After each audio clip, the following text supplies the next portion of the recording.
Pilipinas, ang mga kasapi ng rebelde at NPA na party list na kalaban ng bayan at ang mga kampuon at mga aso ni Nabangag at ni Tambolos-Los. Tandaan, ang mga party list na ito ay ilang dekada na silang naghahasik ng lagim sa taong bayan at sa Pilipinas. Now, sa Marcos administration ay mas dumarami ang mga rebelde, NPA, at lalong lumakas dahil pinakawalan at ginagamit ni Bongbong Marcos para pabagsakin ang mga Duterte.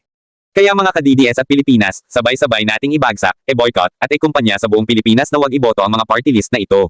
Gabriela Women's Party List, Kabataan Party List, Bayan Muna Party List, Axe Teachers Party List, Mamamayang Liberal Party List, at ang Akbayan Party List. Always remember, walang imposible pag tayo ay magkakaisa para tayo ay magtagumpay sa ating mga hangarin sa bansang Pilipinas. Ang iyong tagumpay ay tagumpay ko rin at tagumpay ng sambayan ng Pilipino. Kaya paki-stream record para magkaroon kayo ng sariling copy sa video clips na ito dahil laging binobora ang mga ganitong video ko ni TikTok, Facebook, Twitter, IG, at YouTube. Paki-share, e-tag sa mga FB group, S nyo, at sa mga GC nyo, repost, like, and comment. Paki-follow na rin para lalong lumawak, dumami ang makapanood sa video clips na ito. Maraming salamat sa inyong walang tigil na suporta. At mabuhay ang bansang Pilipinas!